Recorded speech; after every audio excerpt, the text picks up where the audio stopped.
So hi learners, very good evening to all. कैसे हैं आप सब? आई होप आप सभी बहुत अच्छे होंगे। Welcome back to the 10th lecture in Udgam series, जहां पे आज हम करने वाले हैं सीओवी पीवाईक्यू पार्ट 2।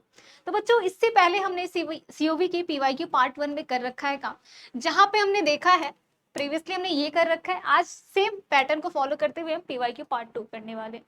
तो बच्चों, प्रीवियस क्लास में हमने देख रखा है कि सीओवी क्या होता है, that is calculus of variation. Calculus of variation का एक टारगेट होता है, ये एक कर्व फाइंड आउट करना हमें सिखाता है। वो कर्व क्या करता है, गिवन इंटीग्रल इक्वेशन को एक्सट्रीमाइज करता है किन्हीं दो गिवन पॉइंट्स के बीच में। अब देखो, इंटीग्रल इक्वेशन है तो डेफिनेटली कुछ लिमिट्स होंगी, अपर लिमिट या लोअर लिमिट। जहां पे लोअर लिमिट अपर लिमिट ना हो वो क्या होती है, basically indefinite integration.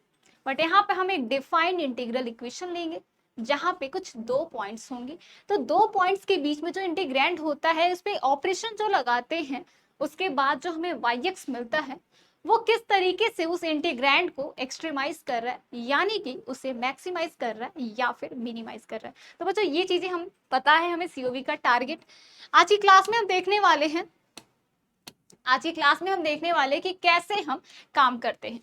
Previously class में हमने देख रखा है कि आयलर इक्वेशन क्या होती है। आयलर इक्वेशन पे बेस्ड हमने तमाम क्वेश्चंस कर रखे हैं। आज की क्लास में भी सेम पैटर्न फॉलो करते हुए आयलर इक्वेशन पे बेस्ड कुछ क्वेश्चंस करेंगे। साथ ही साथ आयलर्स पे तो हमने ऑलरेडी काम कर लिया है, कुछ और भी क्वेश्चंस करेंगे, यानी कि आयलर के अलावा और क्या क्या इसमें पॉसिबल रिजल्ट्स हैं। तो कोशिश करेंगे कि हम बाकी सारे पॉसिबल रिजल्ट्स कलेक्ट करें और उस पर क्वेश्चंस करें। होते हैं तो ठीक, अगर नहीं होते तो आने वाली की नेक्स्ट क्लास में हम डील कर लेंगे, ठीक है। तो चलिए बच्चों, एक बार रिमाइंड करते हैं, रिकॉल करते हैं कि हमने प्रीवियसली क्या किया है, किस रिजल्ट पे बेस्ड हमने काम किया। तो बात करते हैं सीओवी यानी कि कैलकुलस ऑफ वेरिएशन, जिसमें हमने सीखा है जो हमें टारगेट देता है, जिसका टारगेट है कि एक कर्व फाइंड आउट करना, जिसका नाम कहा जाता है एक्सट्रीमल। आप सभी को पता होगा एक्सट्रीमल। अब उस एक्सट्रीमल को कैसे निकालते हैं, उसको जो रिजल्ट से निकालते हैं उसका नाम है आयलर इक्वेशन। बच्चों, आयलर इक्वेशन क्या होती है?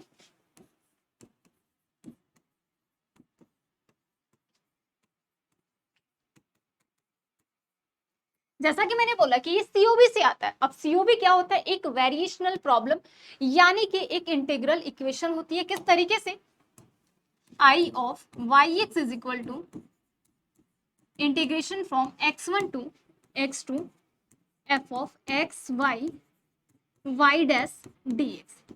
ठीक है, इस तरीके की एक इंटीग्रल इक्वेशन होती है जहां पे f क्या है, f आपका इंटीग्रैंड है। अब यहाँ पे एक टर्म हम बार बार यूज करते हैं वेरिएशनल प्रॉब्लम में कि फंक्शनल पे काम करते हैं, फंक्शनल पे काम करते हैं। अब ये फंक्शनल है क्या?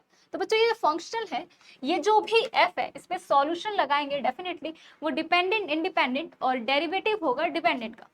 जिसे सॉल्व करने के बाद हमें एक फंक्शन मिलने वाला है x का, जिसपे हमने lower limit upper limit operate किए।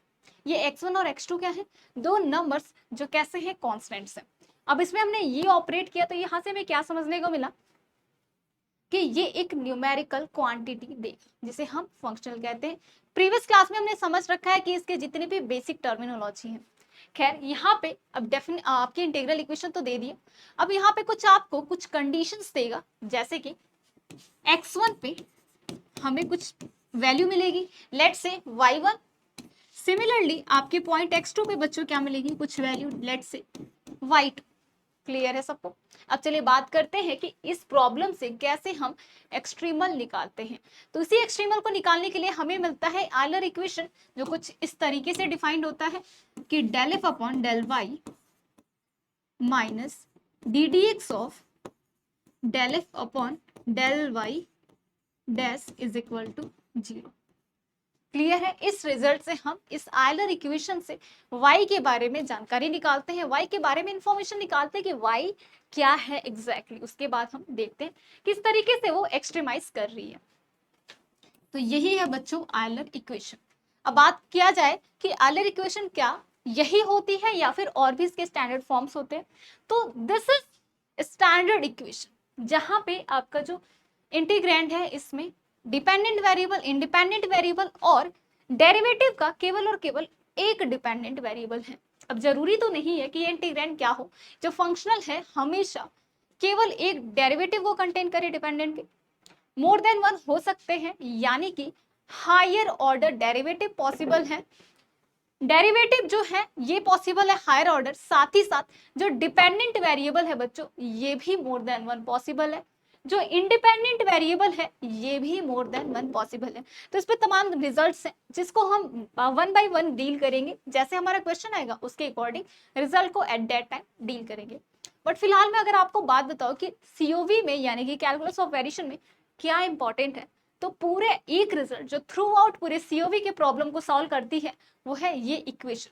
इसके एक और इक्वेशन है कि जब भी आपका functional when functional is free from x, तो यहां से जो आयलर इक्वेशन बनती है बच्चों वो कुछ इस तरीके से डिफाइंड होती है। क्या होती है? F minus del F upon del Y dash and that is equal to constant let's say C. कुछ इस रिजल्ट से हम निकालते हैं। तो ये दो काफी बेहद इंपॉर्टेंट रिजल्ट है, एक जहां पे एक्स एब्सेंट है, दूसरा जहां पे सारे ही मौजूद है, और वो एक स्टैंडर्ड इक्वेशन है। क्लियर है? चलिए अभी क्वेश्चन डील करते हैं, उसके बाद हम वन बाय वन समझेंगे कि किस तरीके की प्रॉब्लम को कैसे हम सॉल्व करें और क्या रिजल्ट लगाए। चलिए सॉल्व करते हैं बच्चों। पहला क्वेश्चन आपके स्क्रीन के सामने कुछ इस तरीके से डिफाइंड है। क्या कहता है ये क्वेश्चन कि आपका फंक्शनल ये है, कुछ कंडीशंस गिवन है, हमसे एक्सट्रीमल के बारे में पूछ रहा है कि एक्सट्रीमल क्या होगा। तो सबसे पहले क्वेश्चन को नोट डाउन करते हैं। Question is j is equal to integration from 0 to 1 720 x square y minus y double dash का स्क्वायर dx। ठीक है, यहां से बच्चों हमें लिखना है आयलर इक्वेशन। चलिए आयलर इक्वेशन लिखिए। तो आयलर इक्वेशन जैसा कि हमें पता है कि यहाँ पे डिपेंडेंट वेरिएबल का डेरिवेटिव जो है वो मोर देन वन है, हायर है, सेकेंड ऑर्डर डेरिवेटिव है। तो बच्चे ऐसे क्वेश्चन के लिए हम क्या करते हैं, यहाँ पे जो आपका आयलर इक्वेशन है कुछ इस तरीके से डिफाइंड होगा, del F upon del y minus D D x of del F upon del Y dash plus d two upon d x two del F upon del Y double dash and that is equal to 0। इस result से चलिए यहाँ पे लगाते हैं ये result. तो हमारे पास है 720 x square y, first term is containing y, so y के रिस्पेक्ट में फर्स्ट टर्म का डिफरेंशिएशन हो जाएगा 720 x square minus D D x of del F upon del Y dash. बच्चों ये टर्म जो है ये इंटीग्रेंट है, ये फ्री फ्रॉम है वाई डैश, तो वाई डैश के रिस्पेक्ट में डिफरेंशिएशन क्या हो जाएगा 0। बिल्कुल। अब यहाँ पे आते हैं d2 upon dx2 del F upon del Y double dash, मतलब डबल वाई डबल डैश के रिस्पेक्ट में इसका डिफरेंशिएशन, फर्स्ट टर्म इसमें कंटेन नहीं कर रहा है वाई डबल डैश, तो डेफिनेटली वो 0 हो गया।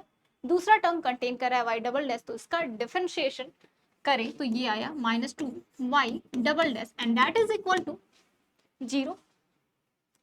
अब यहाँ से सिंप्लीफाई करें आगे, तो यहाँ से मिला 720 एक्स स्क्वायर, ये तो पूरा टर्म 0, यहाँ पे डी डी एक्स ऑफ, अब इसे दो बार डिफरेंशिएट करने को बोल रहा है तो एक बार कर दो, फिर उसके बाद नेक्स्ट टाइम पे दूसरा कर देना। तो यहाँ पे करें तो ये क्या हुआ -2 वाई ट्रिपल डैश। ठीक है, अगेन इसे डिफरेंशिएट करना है तो डिफरेंशिएट करते हैं, तो यहाँ से मिला 720 एक्स स्क्वायर -2 वाई का फोर्थ डेरिवेटिव। तो बच्चों यहाँ से मिला हमें ये।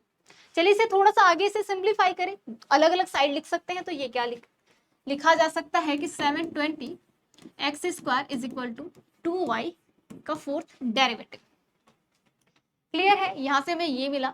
अब हम यहाँ से क्या कर सकते हैं, पहले तो 2 से डिवाइड कर दे, तो y का fourth derivative is equal to 360 X square. यहाँ का टास्क है, यहाँ का जो टारगेट है बच्चों वो क्लियर है, y निकालना, बट हमारे पास y नहीं आया तो डेफिनेटली यहाँ पे हमें इंटीग्रेट करना पड़ेगा। चलिए इंटीग्रेट करते हैं तो क्या मिलेगा यहाँ से, y third derivative and that is equal to 360 X square upon sorry X cube upon 3 plus एक कांस्टेंट। क्लियर है? इसको सिंप्लीफाई किया तो हमें क्या मिला 120 X cube plus c1 and that is equal to y third derivative. Again हमें y नहीं मिला तो यहाँ से हम क्या करेंगे, एक और बार इंटीग्रेट करेंगे। तो यहाँ से हमें मिला y का सेकंड डेरिवेटिव ये हुआ 120 X to the power 4 upon 4 plus C1x plus C2। Clear? इसे सॉल्व किया हमने तो यहाँ से क्या मिला 30 X to the power 4 plus C1x plus C2। ये है y का सेकंड डेरिवेटिव। यहाँ से सॉल्व करते हैं तो बच्चों यहाँ से क्या मिला हमें,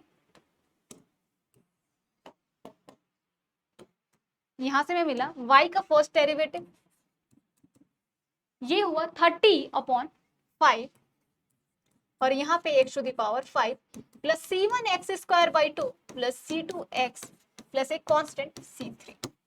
अगेन हमारा y नहीं मिला तो अगेन एक और बार इंटीग्रेट करेंगे तो so we will have y is equal to, ये तो हो गया 6 टाइम गया 6 upon 6 X to the power 6 plus C1 X to the power cube upon 6 plus C2 X square by 2 plus C3 X plus C4। Clear है?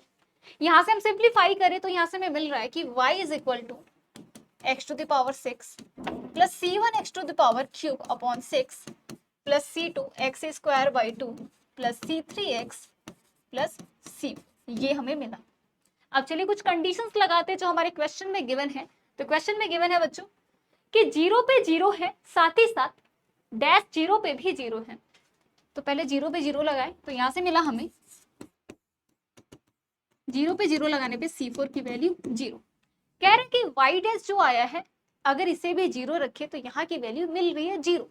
तो y dash 0 लगाने पे हमें क्या मिला 0 इज इक्वल टू C3, यानी कि C3 और C4 हमारे पास 0 आ चुका है। बाकी के दो और कंडीशंस लगाते हैं और इसके बारे में जानकारी देखते हैं। तो हमारे पास है कि y1 is equal to y dash 0 is equal to 0, साथ ही साथ y dash 1 is equal to 6 और y1 इज इक्वल टू 0। पहले y1 रखते हैं, यहाँ से y1 हमने 0 रखा तो क्या मिला 0 is equal to 1 plus C1 by 6 plus C2 by 2, क्योंकि बाकी के दो टर्म्स क्या हो गए 0 हो गए तो काम करने का मतलब नहीं है। चलिए बात करते हैं जो दूसरी रिजल्ट है हमारे पास, वो है y dash 1 is equal to 6। यहाँ पे अप्लाई करते हैं बच्चों, तो y dash 1 is equal to 6 लगाया हमने तो यहाँ से क्या मिला 6 इज इक्वल टू 6, ठीक है, क्योंकि 1 का power 5 is 1 plus C1 by 2 plus C2, क्योंकि नेक्स्ट टर्म जो C3 है डेट इज 0, हम ये हमने लिखा। यहाँ से हमें ये मिला 6 से 6 हुआ कैंसिल। बेसिकली वी हैव, पहली वाली इक्वेशन को लिखो बच्चों, ये क्या है 0 is equal to 1 plus C1 by 6 plus C2। वहीं पे दूसरी इक्वेशन लिखे तो 0 is equal to C1 by 2 plus C2। ठीक है, दो अननोन है, दो इक्वेशन है, डेफिनेटली इस इक्वेशन को सॉल्व कर सकते हैं। क्या कर सकते हैं चलिए देखते हैं। ये क्या है C2 बाई 2 था। अगर इस इक्वेशन से हमें क्या मिल रहा है, इस इक्वेशन से हमें मिल रहा है C2 is equal to minus C1 by 2। अगर इस वैल्यू को यहाँ पे रख दे, माना कि दिस इज इक्वेशन A, तो यहां से हमें मिला from A we have 0 is equal to 1 plus C1 by 6। C2 की वैल्यू हमने क्या रखी है बच्चों माइनस C1 हाफ, तो 1 by 2 into 1 by 2 that is 1 by 4। ठीक है, अब यहां से मिला 0 is equal to 1 plus C1, अगर मैं कॉमन लूं तो ये क्या लिख सकते हैं इसका एलसीएम 6 और 4 का 12, तो 12 ये गया 2 टाइम्स, ये गया 3 टाइम्स। बेसिकली हमारे पास आया 0 is equal to 1 plus minus C1 by 12। ठीक है, यहां से हमें क्या मिला C1 की वैल्यू मिली हमें 12। क्लियर है, 1 को इस साइड भेज दो या फिर C1 बाई 12 को इस साइड लेके आओ और वो क्रॉस मल्टीप्लाई होके C1 की वैल्यू आ गई 12। अब बात करते हैं C2 की वैल्यू क्या होगी, तो C2 की वैल्यू जो होगी माइनस C1 का half, date is minus 6। C1, C2, C3, C4 सबकी वैल्यूज आ चुकी हैं। We can substitute its value. इनकी वैल्यूज अगर हम सब्स्टिट्यूट करें तो हमारे पास क्या आने वाला है बच्चों, y इज इक्वल टू क्या था हमारे पास, y इज इक्वल टू है x टू द पावर 6, चलिए लिखते हैं x to the power 6 plus C1 by plus है C1 बाई 6। हमारे पास C1 की वैल्यू आ चुकी है 12, तो 12 बाई 6 यानी कि 2, 2x क्यूब फिर क्या है, उसके बाद है हमारे पास C2/2, हमारे पास C2 की वैल्यू आ चुकी है -6, तो -6/2 यानी कि 3, तो -3x²। So this is the solution and we known it as extremal. Clear है, तो ये होगा सॉल्यूशन। चलिए चलिए ऑप्शन की तरफ चलते हैं। तो बच्चों हम देख के बता सकते हैं कि definitely option A will be true. ये क्वेश्चन आपके एग्जाम में आया हुआ था, सारे ही PYQ के क्वेश्चन है। देख सकते हैं आपके कितनी आसानी से ऐसे क्वेश्चंस को हम डील कर सकते हैं। चलिए अब आगे बढ़ते हैं नेक्स्ट क्वेश्चन की तरफ। बच्चों नेक्स्ट क्वेश्चन आपकी स्क्रीन के सामने कुछ इस तरीके से है, जैसा कि मैंने आप सभी को बताया एक रिजल्ट और क्वेश्चन पढ़ते हैं पहले। क्वेश्चन है कि फंक्शन आपका इस तरीके से डिफाइंड है, 0 पे 0 यानी कि जब भी x की वैल्यू 0 है तो y की वैल्यू 0, जब भी x1 y1 यानी कि जब भी x की वैल्यू x1 है तो y की वैल्यू y1। सबसे पहले तो यहाँ से f देखते हैं, तो f is y² y dash का स्क्वायर। हमें पता है कि ये जो इंटीग्रेंड है this is free from x, तो जब भी इस तरीके का है तो हमें पता है कि हमारे पास एक रिजल्ट है जो अभी मैंने आप सभी को बताया। क्या है वो रिजल्ट? रिजल्ट है कि f minus Y dash into del F upon del Y dash is equal to 0। F हमारा ये रहा, चलिए रखते हैं, तो ये आया y² इंटू वाई डैश का square minus Y dash del F upon del Y dash, यानी कि वाई डैश के रिस्पेक्ट में बच्चों डिफरेंशिएशन, तो क्या मिला 2y² Y dash is equal to 0। Sorry ये कांस्टेंट होता है, लेट्स से कांस्टेंट। यहाँ से क्या मिला हमें y² इंटू वाई डैश का square minus 2y² into Y dash का square is equal to c। यहाँ से मिला -y² Y dash square is equal to c। ठीक है, अगर मैं इस साइड भेज दूं माइनस को तो क्या मिल जाएगा हमें y² into Y dash square minus c। c क्या है? एक कांस्टेंट है। कांस्टेंट में अगर हम अलजेब्रा अप्लाई करें, अलजेब्रा ऑफ कैलकुलस, यानी कि माइनस से मल्टीप्लाई करें तो बच्चों क्या मिलेगा? अगेन एक कांस्टेंट मिलेगा। तो लेट्स से दिस इज नया कांस्टेंट a²। हमारी मर्जी है, हमने ले लिया इसका स्क्वायर फॉर्म। अब ऐसा क्यों लिया हमने? क्योंकि हम देख सकते हैं यहाँ भी स्क्वायर यहाँ भी स्क्वायर, तो डेफिनेटली इसको भी स्क्वायर ले लेते हैं। चलिए, तो यहाँ से अगर मैं स्क्वायर रूट लूँ तो ये क्या मिला Y dash and that is equal to plus minus A. Constant ही है, प्लस ए लो या माइनस ए लो, अगेन एक कॉन्स्टेंट है तो we can write it like this. ठीक है, चलिए यहाँ से अगर यहाँ से हम सॉल्व करें तो यहाँ से हमें क्या मिल रहा है वाई डैश के बारे में हमें पता है कि Y dash is nothing but dy/dx। चलिए लगाते हैं डेफिनेशन dy/dx। बच्चों दिस इज a। अब हम इसे सॉल्व कर सकते हैं by the method of separation of variable, जो कि ऑर्डिनरी डिफरेंशियल इक्वेशन में मैंने ही इस उद्गम सीरीज में पढ़ाया है। तो यकीनन अब तो डिनाई नहीं कर सकते हो कि हमने पढ़ा नहीं है, डेफिनेटली मैंने ही कराया। तो अब इस चीज से तो मत ही कहना कि मैंने पढ़ा ही नहीं है मैम, है ना। चलिए, तो यहाँ से y/dy is equal to a dx मिला हमें। सॉल्यूशन कैसे आएगा? जब हम इसे इंटीग्रेट करेंगे, तो इंटीग्रेशन इसका होगा y का इंटीग्रेशन y²/2, वहीं पे बच्चों ax लेट से एक नया कांस्टेंट b। चलो ये आ गया हमारा आंसर। हमारे पास कुछ इंफॉर्मेशन है, कुछ बाउंड्री कंडीशंस है, चलिए अप्लाई करते हैं। कह रहा है 0 पे 0, 0 पे 0 हमने लगाया तो यहाँ से क्या मिला कि 0 इज इक्वल टू b, क्योंकि ये तो 0 हो गया तो b की वैल्यू हमें मिल चुकी है 0। तो यहां से हम क्या लिख सकते हैं? यहां से हम लिख सकते हैं कि y²/2 is equal to ax। ठीक है, क्योंकि b हो चुका है 0। और दूसरा इंफॉर्मेशन लगाते हैं जो हमारे पास दूसरी बाउंड्री कंडीशन है, and that is equal to x1 y1। कि जो y आ रहा है, एक्सट्रीमल आ रहा है, वो इससे पास हो रहा है, इससे गुजर रहा है। तो बच्चों इसका मतलब है कि x1 पे y1 दे रहा है। लगाते हैं, तो यहाँ से मिला y1 का स्क्वायर अपॉन 2 ax1। बच्चों यहाँ से a की वैल्यू क्या मिली? a is nothing but y1² 2x1। a हमारा मिल चुका है। हमें तो दिक्कत कांस्टेंट दे रहा था जिसकी वैल्यू हमने फाइंड आउट कर लिया है। चलिए रखते हैं इसे, तो यहां से हमें मिला y is equal to y²/2 is equal to a की वैल्यू हम y1² upon 2x1 and into x। दोनों जगह हाफ है, we can cancel it out. तो यहां से हमें क्या मिला Y square is equal to y1 square upon x1 into X. ठीक है, ये मिला। अब बात आता है कि इसमें कौन सा ऑप्शन सही होने वाला है, तो चलिए ऑप्शन की तरफ चलते हैं। क्या ये कांस्टेंट फंक्शन है? बिल्कुल भी नहीं, ये तो कांस्टेंट नहीं है, वेरिएबल कंटेन कर रहा है, तो इसे तो आंख बंद करके गलत करना है। चलिए करते हैं लीनियर फंक्शन। लीनियर का हमें पता है कि जिसकी डिग्री, इसका इंडेक्स हो 2, यहाँ पे 2 है, that is definitely this is not linear. A part of parabola या फिर पार्ट ऑफ एलिप्स। एलिप्स का हमें फॉर्म पता है कि X square by A square plus Y square by B square and that is equal to C square, sorry that is equal to 1, ये form होता है। तो definitely this is not a ellipse, definitely it's parabola. यहाँ से भी देख सकते y1 और x1 क्या था, एक नंबर ही था, तो ये क्या है, Y square is equal to C X बोल दो, पैराबोला का फॉर्म दिख गया आपको स्टैंडर्ड। तो ऑप्शन सी आपका सही होने वाला है। ठीक है, चलिए आगे बढ़ते हैं नए क्वेश्चन की तरफ। तो जो नया क्वेश्चन है ये हमारे एक नए कंसेप्ट पे बेस है।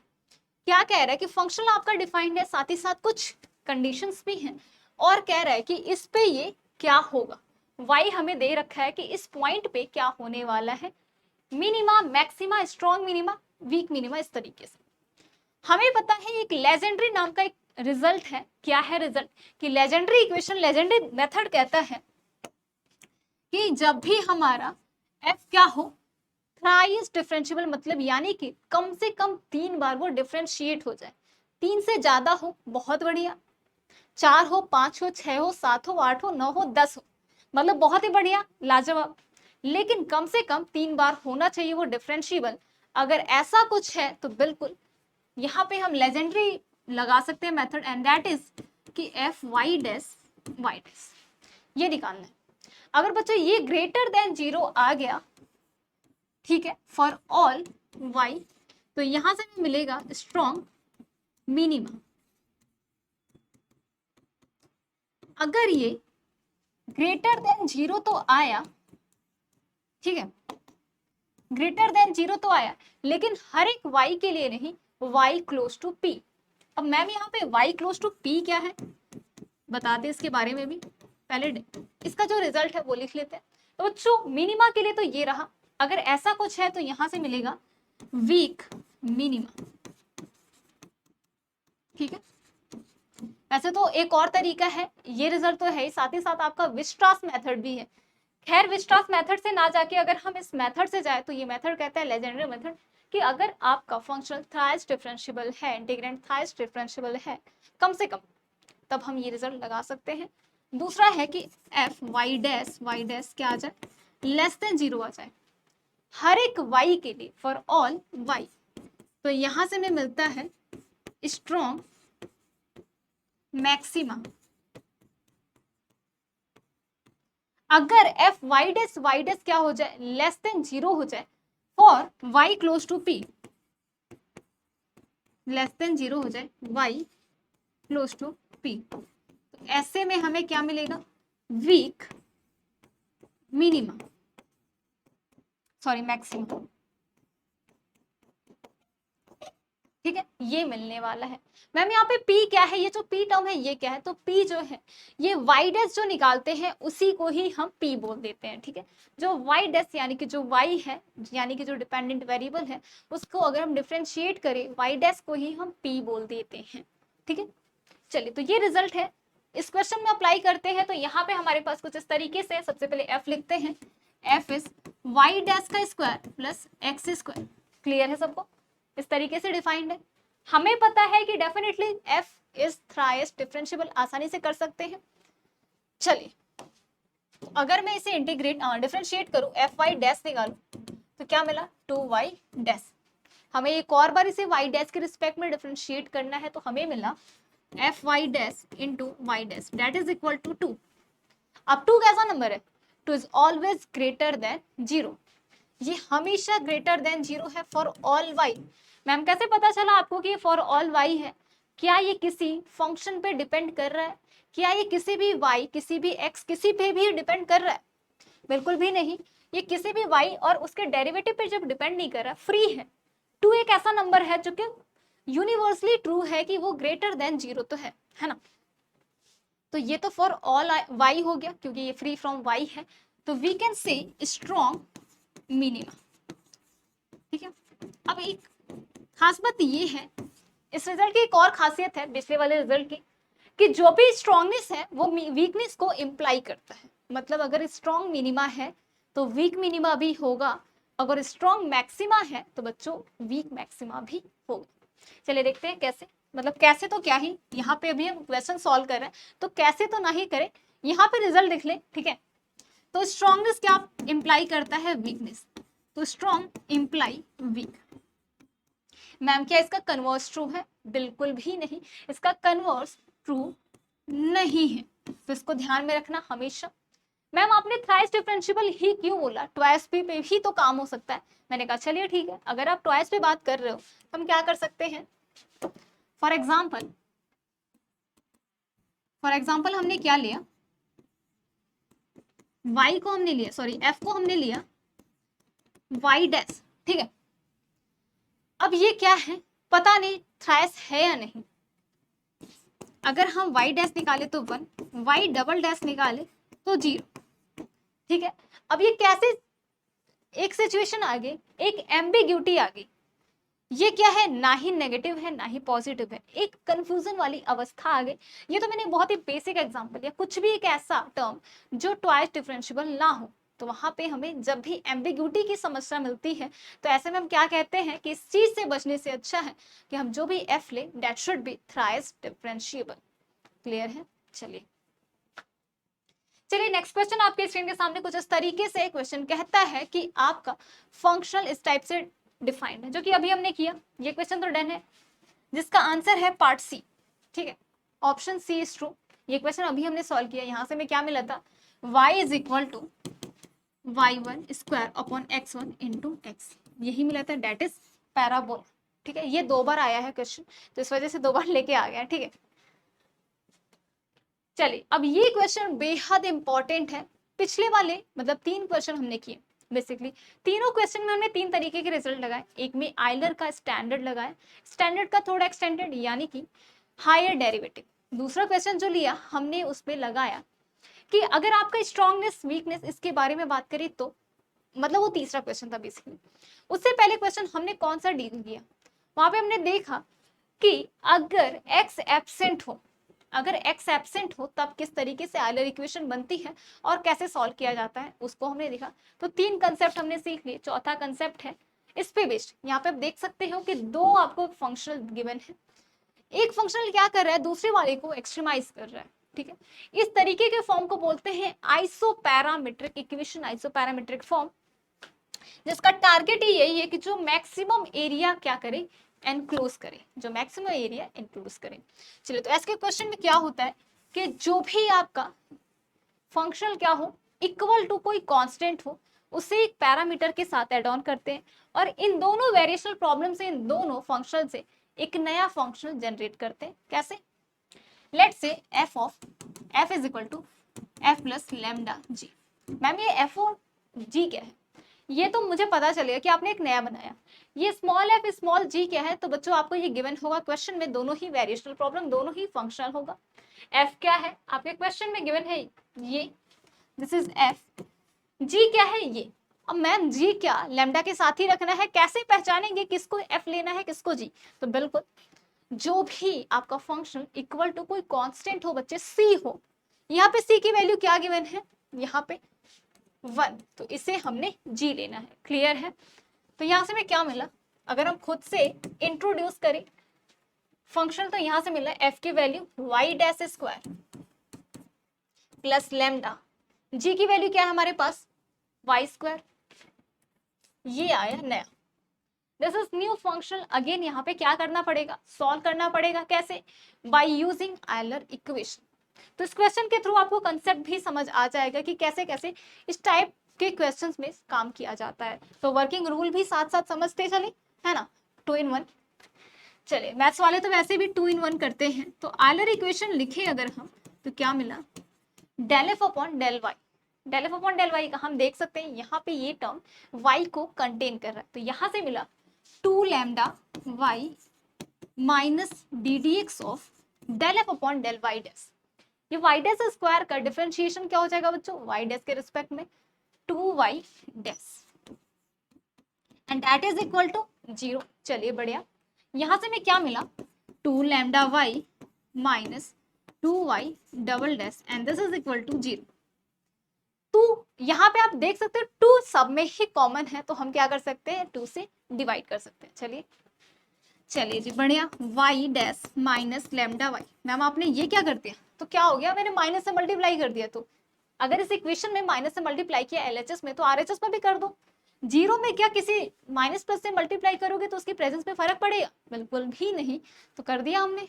चलिए यहां से आगे सॉल्व करते हैं। तो यहां से बच्चों, मैम हमें नहीं पता है कि लैम्डा क्या है, आपने बोला कि lambda is a parameter, then what is lambda, तो मैंने कहा कि हमें पता है लैम्डा सॉरी पैरामीटर है ना, तो कुछ भी हो सकता है, ग्रेटर देन 0, इक्वल 0 और लेस देन 0 है। तो बेसिकली यहाँ से 3 केस बनने वाले हैं। केस 1 लेते हैं जहां पे लैम्डा क्या हो 0, ठीक है। अगर लैम्डा 0 होगा तो बच्चों यहाँ से क्या मिलने वाला है, y double dash is equal to 0। आसान है, यहाँ से इसे सॉल्व करना आसान है। यहाँ से क्या मिलेगा, डेफिनेटली एक स्ट्रेट लाइन सॉल्व करके देखते हैं। y डबल डैश से इंटीग्रेशन करने पे y डैश मिला और 0 का इंटीग्रेशन कांस्टेंट लेट से c1, y का c1x plus c2, this is nothing but a straight line, है ना। चलिए अब c1 और c2 की वैल्यू निकालना ही हमारा टास्क होता है। c1 और c2 की वैल्यू निकालने के लिए कुछ इंफॉर्मेशन गिवन है हमें क्वेश्चन में, 0 पे 0 है और पाई पे 0 है। चलिए लगाते हैं। तो यहां से में क्या मिला, 0 पे 0 लगाया हमने, तो c2 की वैल्यू बच्चों 0 मिली, पाई पे हमने 0 लगाया, तो पाई पे 0 लगाने पे क्या मिला कि c1 pi is equal to 0। Pi के बारे में हमें पता है कि पाई इज नथिंग बट 22/7 यानी कि 3.14 एक नंबर होता है। क्या 3.14 जीरो हो सकता है, बिल्कुल भी नहीं। मतलब पाई आपका 0 नहीं है, यानी कि c1 0 है। जब दो फैक्टर हो आपस में प्रोडक्ट फॉर्म में लिखे हो और उनका प्रोडक्ट 0 हो बच्चे, तो यही कहा जाता है या तो पहला फैक्टर 0 है या तो दूसरा। यहाँ पे पाई 0 हो नहीं सकता, तो डेफिनेटली c1 0 है। तो यहाँ से मिला c1 0, ठीक है। यहाँ से क्या मिला, c1 और c2 दोनों ही 0 मिल चुके हैं, तो यानी कि y इज इक्वल टू 0, यानी कि एक ट्रिवियल सॉल्यूशन हमें मिला, ठीक है। चलिए बात करते हैं केस 2 के लिए। तो इससे डिवाइड कर लो, केस 2 इधर सॉल्व कर लो, केस 3 उस साइड। तो केस 2 यानी कि लैम्डा इज ग्रेटर देन 0। अब बताओ लैम्डा ग्रेटर देन 0 कब हो सकता है, मतलब किसी भी नंबर को देख के कैसे पता लगाए कि वो ग्रेटर देन 0 है। अगर वो नंबर कुछ इस तरीके से है कि स्क्वायर के फॉर्म में, 2 का स्क्वायर, 4 का स्क्वायर, 5 का स्क्वायर, -5 का स्क्वायर, -6 का स्क्वायर, बेसिकली हमें पता है माइनस का स्क्वायर, -1 का स्क्वायर इज पॉजिटिव, है ना। तो इसको मैं क्या ले सकती हूँ, we can write it like this, lambda is nothing but mu square, ठीक है। किसी भी नंबर का स्क्वायर, मैंने एक नया नंबर म्यू इंट्रोड्यूस किया, ठीक है। तो यहां से हमारे पास क्या बना, y double dash minus mu square, क्योंकि अपनी इक्वेशन यही है डिफरेंशियल इक्वेशन, लैम्डा की वैल्यू हमने म्यू स्क्वायर रखी, म्यू स्क्वायर इनटू y। अब यहां से आप सभी को पता है कि ऐसे डिफरेंशियल इक्वेशन को कैसे सॉल्व करते हैं, ऑक्सिलरी इक्वेशन निकाल के। ये है आपकी ऑर्डिनरी डिफरेंशियल इक्वेशन, जहां पे ऐसे इक्वेशन को सॉल्व किया जाता है by finding auxiliary equation. So auxiliary equation will be, auxiliary equation is R square minus mu square. तो बच्चों आर की वैल्यू क्या मिली, plus minus mu, plus minus mu, ये है आर की वैल्यू। अगर यहाँ से हम सॉल्यूशन निकाले तो हमें पता है कि जब भी रूट्स डिस्टिंक्ट और रियल होते हैं तो ऐसे में जो सॉल्यूशन है उसका फॉर्म ये बनता है, y is equal to c1 e to the power mu X plus c2 e to the power minus mu X. Clear है। चलिए अगेन हमारे पास जो बाउंड्री कंडीशन है उसको लगाते हैं और c1 और c2 के बारे में जानकारी इकट्ठी करते हैं कि c1 और c2 क्या है। चलिए तो हमें पता है कि y 0 पे 0 दे रहा है। चलिए तो इसका क्या मतलब हुआ, e टू द पावर 0 और e to the power minus 0 क्या होगा 1, क्योंकि something to the power 0 is always 1। तो यहां से मिला c1 plus c2 and that is equal to बच्चों zero, Y pi this is zero. Y pi zero किया तो हमें क्या समझ आया कि जहां जहां एक्स की वैल्यू है वहां पे पाई रखना है। तो c1 e to the power mu pi plus c2 e to the power minus mu pi and that is equal to zero. c1 की वैल्यू हमने c2 रख दी माइनस के साथ, तो minus c2 plus e to the power mu pi plus c2 e to the power mu pi and that is equal to zero. यहाँ से हम देख सकते हैं c2 को अगर हम कॉमन ले तो क्या मिला हमें, c2 minus e to the power mu pi plus e to the power mu pi and that is equal to 0। अब दो फैक्टर हैं, दो फैक्टर का प्रोडक्ट अगर जीरो है तो या तो पहला फैक्टर जीरो है या तो दूसरा फैक्टर जीरो है। अब ये बताइए कि क्या minus E to the power mu pi plus E to the power mu pi zero है या नहीं। हमें पता है कि ये एक एक्सपोनेंशियल फंक्शन है, म्यू कैसा है, एक नंबर है, अभी हमने देखा है जो कैसा है, जीरो से बड़ा एक नंबर है, कैसा भी नंबर है जो पॉजिटिव है, जीरो से बड़ा 1, 1.25, 1.35 कुछ भी, किसी भी तरीके का नंबर जो जीरो से बड़ा है, बेसिकली अ नंबर। पाई हमें पता है एक नंबर है। अब दो कांस्टेंट पे उनका प्रोडक्ट लो तो क्या मिलेगा, एक कांस्टेंट। अगर उस पे हम एक्सपोनेंशियल अप्लाई करें तो क्या मिलेगा, अगेन अ कांस्टेंट। तो बच्चों ये तो हो गया constant, this can't be zero. जब ये जीरो नहीं हो सकता तो डेफिनेटली जो दूसरा फैक्टर है that will be definitely zero. तो यहां से मिला C2 जीरो, C1 और C2 जीरो हो जाएगा क्योंकि C2 की वैल्यू जीरो आ चुकी है, C1 क्या है माइनस C2, तो C1 भी जीरो।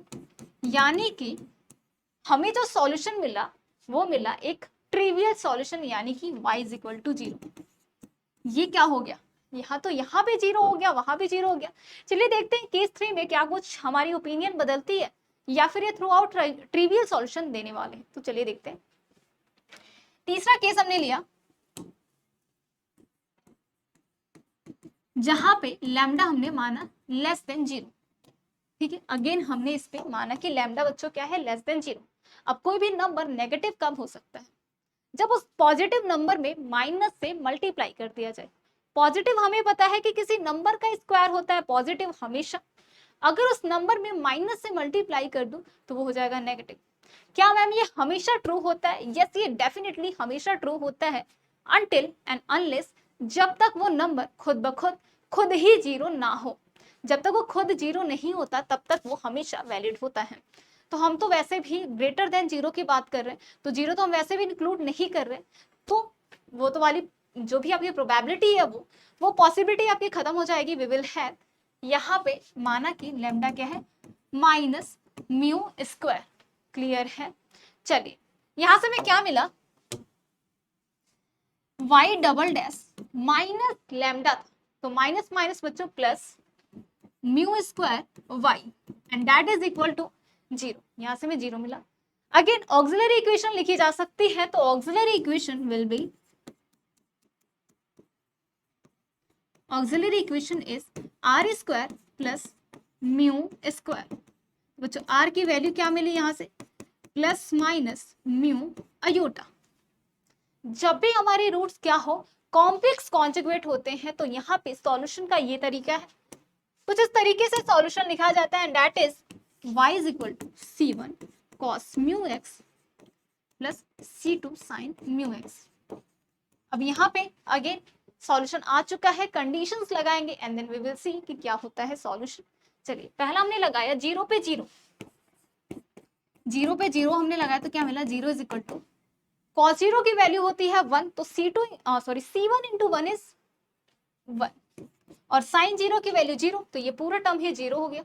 यहां से हमें मिला c1 की वैल्यू जीरो, तो हटा सकते हैं, y क्या बोल सकते हैं, y is nothing but c2 sin mu x। चलिए अब जो दूसरी बाउंड्री कंडीशन है उसे लगाते हैं, तो वो है y of pi is also zero, तो यहां से मिला zero is equal to c2 sin mu pi. अब सवाल ये है, जैसा कि हमने प्रीवियसली देखा दो फैक्टर उनका प्रोडक्ट जीरो है, तो या तो एक फैक्टर जीरो हो या तो दूसरा फैक्टर। यहाँ पे हम देख सकते हैं क्या साइन म्यू पाई जीरो हो सकता है, बिल्कुल साइन जीरो हो सकता है। कब, जब भी वो इंटीग्रल ऑफ पाई हो तो जीरो हो सकता है। इसके अलावा भी अगर हम इसे ड्रॉ करें तो ये क्या है, दिस इज नथिंग बट इसका अगर हम ग्राफ बनाएं, अब देखो मैथ्स के स्टूडेंट है तो बहुत अच्छी ग्राफ नहीं बनेगी, तो थोड़ा सा बियर कर लेना, ठीक है। तो यहाँ से क्या मिला हमें, कुछ इस तरीके का ग्राफ। यहाँ पे हमें पता है कि इसकी मैक्सिमम हाईएस्ट वैल्यू 1 और मिनिमम वैल्यू -1 होती है। तो हर एक इंटीग्रल पाई पे बच्चों क्या है, साइन की वैल्यू क्या हो जा रही है, 0 हो जा रही है, ठीक है। तो क्या बोल सकते हैं कि यस, ये वाला केस जो है ये पॉसिबल केस है। तो यहां से हम क्या बोल सकते हैं कि sine mu pi is possible, this can be 0। अच्छा 0 पॉसिबल है तो किस वैल्यू के लिए पॉसिबल है, हमें पता है sine integral of pi can be 0, तो we can write it sine N pi. हम दोनों साइड अगर साइन के कोफिशिएंट्स को कंपेयर करें तो we will have mu pi is equal to N pi, ठीक है। यहां से पाई हुआ कैंसिल, म्यू की वैल्यू आ चुकी है n। चलो बढ़िया, यहां से हमें एक नॉन ट्रिवियल सॉल्यूशन आया।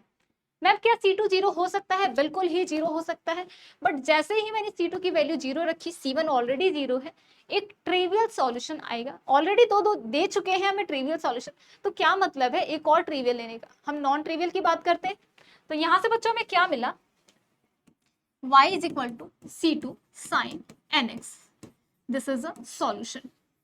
मैम आपने बताया था कि ये जो एक्सट्रीमल है कहां से आ रहा है, वेरिएशनल प्रॉब्लम जो गिवन है, जो आपका फंक्शनल गिवन है वहां से आ रहा है। अगर मैं वो वहां से आ रहा है तो अगर मैं उसे वहां पे सब्स्टिट्यूट करूं तो क्या वो सेटिस्फाई करेगा, बिल्कुल ही सेटिस्फाई करेगा। जो वहीं से आ रहा है, जो मतलब जिस घर से वो इंसान आ रहा है, तो डेफिनेटली वो उसको बिलोंग तो करेगा ही करेगा, है ना। तो इसका मतलब है कि अगर मैं क्वेश्चन में हमारे पास गिवन है कि this is what, this is 0, तो अगर मैं इसे यहां पे रखूं तो क्या मिलेगा हमें, वी हैव, हमारे पास क्या है बच्चों, 0 टू पाई, ठीक है, Y square x d x is equal to 1। क्यों ना हम y की वैल्यू यहाँ पे रखते, तो यहां से हमें क्या मिला, 0 टू पाई वाई स्क्वायर यानी कि C2 square sine square nx dx and that is equal to 1। अब यहां से इंटीग्रेट आसानी से कर सकते हैं, साइन स्क्वायर का इंटीग्रेशन नहीं हो पाएगा तो इसे कॉस में कन्वर्ट करते हैं। तो यहां से हमें क्या मिला, 0 to pi C2 square 1 minus cos 2nx upon 2 dx and that is equal to 1। Clear है, क्यों ना C2 को उस साइड भेज दिया जाए, तो ये हो गया, चाहे ऐसे ही रखो, यहीं पे रखो, कोई दिक्कत क्या ही दे रहा है अभी तक, ठीक है। बाद में देखेंगे कि क्या अगर प्रॉब्लम क्रिएट कर रहा है तो विल रिमूव। यहां से हमें मिला C2 स्क्वायर बाई 2, 1 का इंटीग्रेशन बच्चों x dx के रिस्पेक्ट में, और यहाँ पे cos 2nx का integration sin 2nx upon 2n। Clear है, लिमिट हमने ऑपरेट किया 0 to pi and that is equal to 1, RHS में गिवन है। हमने upper limit minus lower limit से रिप्लेस किया तो हमें यहां से क्या मिला, C2 square by 2 pi minus 0 and this is, हमें पता है साइन इंटीग्रल ऑफ पाई क्या होता है, 0, तो साइन 2n पाई क्या होगा, 0 minus lower limit, we know sine 0 is also 0, so we have 0 minus 0 and that is equal to 1, C2 square pi upon 2, ये मिला 1।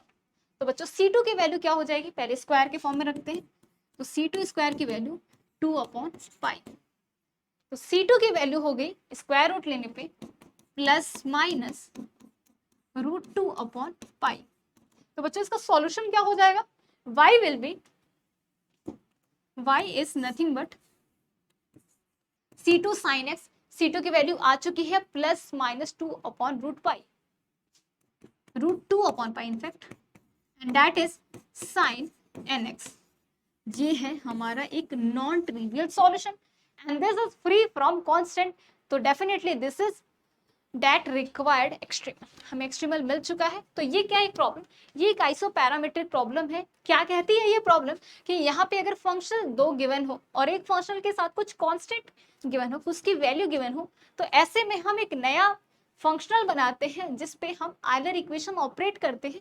एक बाउंड्री कंडीशन लगा के एक सॉल्यूशन, एक एक्सट्रीमल फाइंड आउट करते हैं and that will be your required extremal. अभी एक एक्सट्रीमल फाइंड आउट करने की जर्नी थोड़ी सी टफ हो जाती है क्योंकि हम एक पैरामीटर लैम्डा लेते हैं जो लैम्डा अननोन होता है। अब लैम्डा क्या हो सकता है, या तो 0, या तो ग्रेटर देन 0, या तो लेस देन 0। यही 3 आपकी पॉसिबल कंडीशन हो सकती हैं। हम तीनों ऑपरेट करते हैं और देखते हैं कहाँ से हमें एक नॉन ट्रिवियल सॉल्यूशन मिल रहा है। क्लियर है सबको? उम्मीद है कि ये क्वेश्चन आप सभी को समझ आ गया होगा। चलिए ऑप्शन की तरफ चले अगर, तो बच्चों ऑप्शन आपका ए इज ट्रू और बी इज ऑल्सो ट्रू। ए और बी आपका ट्रू है। ये क्वेश्चन आपके 4.75 मार्क्स में आया था एमएसक्यू में। कितना आसान क्वेश्चन है। तो इसी तरीके के क्वेश्चंस आपके आते हैं, ठीक है, पेपर में। तो बहुत से बच्चे ऐसे परेशान रहते हैं कि मैम सीओवी, इंटीग्रल इक्वेशन, ये थोड़े से ऐसे टॉपिक है जिससे क्वेश्चन नहीं बनते एग्जाम में। मैं तुम्हारे सामने ही कर रही हूँ, मैं लास्ट 2 टाइम से कर रही हूँ, एक ही रिजल्ट में फॉलो कर रही हूँ, आयलर इक्वेशन, उसी से पूरा कार्यक्रम किया जा रहा है। और देखा जाए तो सारे ही सॉल्यूशन बिना किसी प्रॉब्लम के आसानी से निकल जा रहा है। तो इसी तरीके के क्वेश्चन होते हैं जो एग्जाम में पूछे जाते हैं। बस आपको थोड़ा सा वहां पे सेंसियरली उस क्वेश्चन को डील करना है। बस आपको क्या करना है, यहाँ पे पूरे टाइम, जर्नी के टाइम, प्रिपरेशन के टाइम थोड़ी सी अच्छी खासी इनफैक्ट प्रैक्टिस करना है ताकि सिली मिस्टेक्स आपकी खत्म हो सके और वहां पे आप अच्छे से परफॉर्म कर सको, ठीक है। इस पे बेस्ड क्वेश्चन अभी जो 22 में हुआ था एग्जाम, 22 फरवरी में इस पे बेस्ड क्वेश्चन आया हुआ था, ठीक है। तो चलिए मिलते हैं आने वाली क्लास में। चलिए मिलते हैं आने वाली क्लास में एक नए टॉपिक के साथ, जहां पे हम सीखेंगे कुछ नया कंसेप्ट और एक नया लॉजिक के साथ। तो चलिए मिलते हैं। Stay tune with our channel and thank you so much for watching this channel and keep studying, keep rocking and keep learning.